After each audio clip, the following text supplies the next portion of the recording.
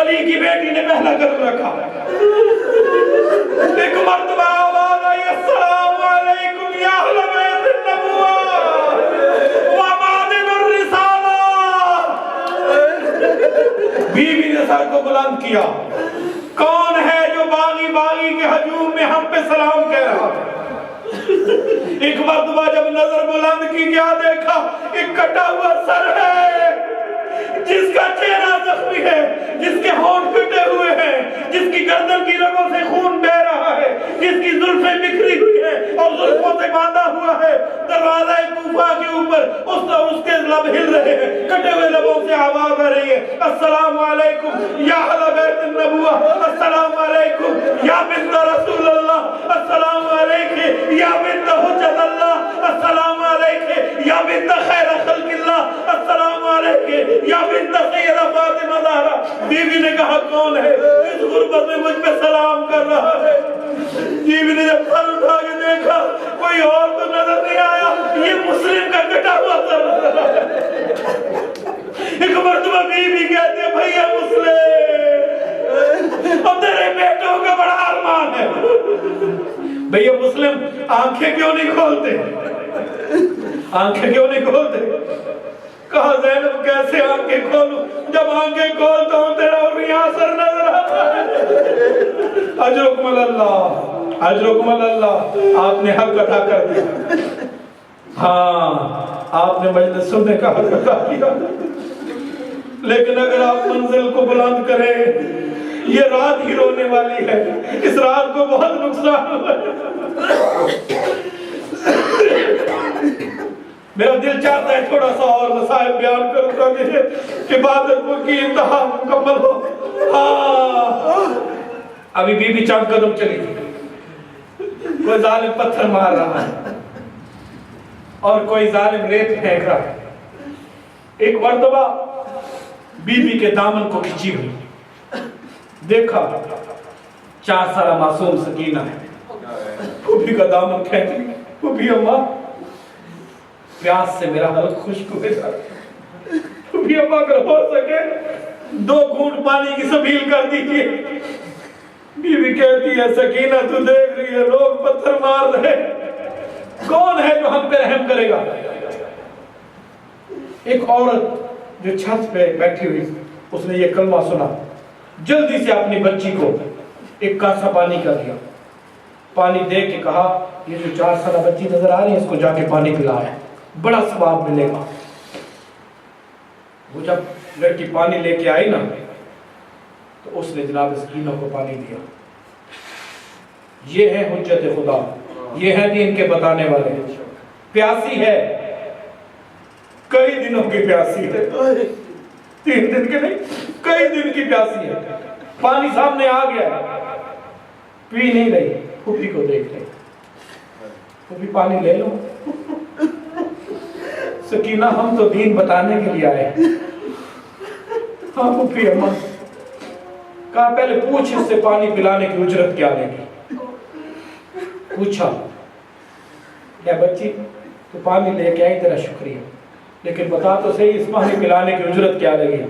اس نے کہا کوئی پیسہ نہیں چاہیے, میری ماں کی 3 دعائیں ہیں, وہ دعائیں مانگ دو, اس کی اجرت ہو جائے گی. کہا بتاؤ تو صحیح تیری ماں کی دعا کیا ہے؟ کہا میری پہلی ماں کی دعا یہ ہے جس طرح یہ بچی یتیم اور اسیر ہو گیا ہے اس طرح میں یتیم اور اسیر نہ ہوں. بی بی سکینہ نے دعا مانگی, بیویوں نے آمین کی. کہا تیری دوسری دعا کیا ہے؟ ابھی دوسری دعا ہی آئی تھی.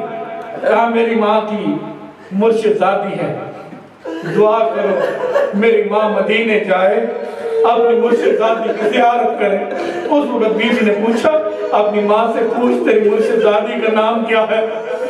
وہ عورت چھت پہ جو کھڑی تھی نا, اس نے بچی کو کہا پیالہ چھوڑ دے, واپس آ جا, مجھے دعا کی ضرورت ہے. پھر مخاطب ہو کے کہتی ہے بی بی مجھے تیری دعا کی ضرورت نہیں ہے. بیوی نے کہا کیوں؟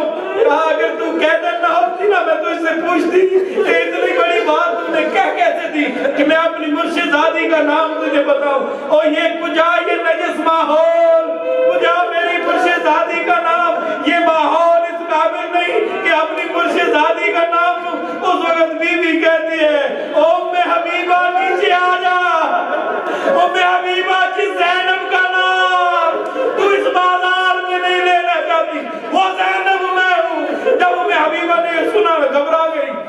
کہتی تو زینب کیسے ہو سکتی ہے؟ اس نے کہا تو کیسے ہو سکتی ہے؟ 18 جوان کڑیل جوان بھائیوں کی بہن زینب۔ حبیبہ کو ایک مرتبہ خیال آیا، اس نے اپنے گھر سے جلد سے قرآن اٹھایا، بازار میں آ گئی، اس نے قرآن کو ہاتھوں میں بلند کیا، قرآن میں اٹھ کے طواف کرنا شروع کیا بی بی کے سر کا، کہتی میں سمجھ گئی کہ تو زینب ہے۔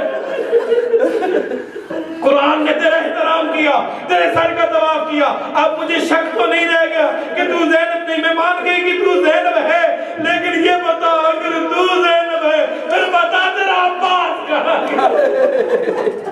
اور تیرا عباس کہاں گیا؟ تو کیسے ہو گئی؟ اللہ لعنت اللہ علی قوم الظالمین وسيعلم الذين ظلموا أي منقلب ينقلبون۔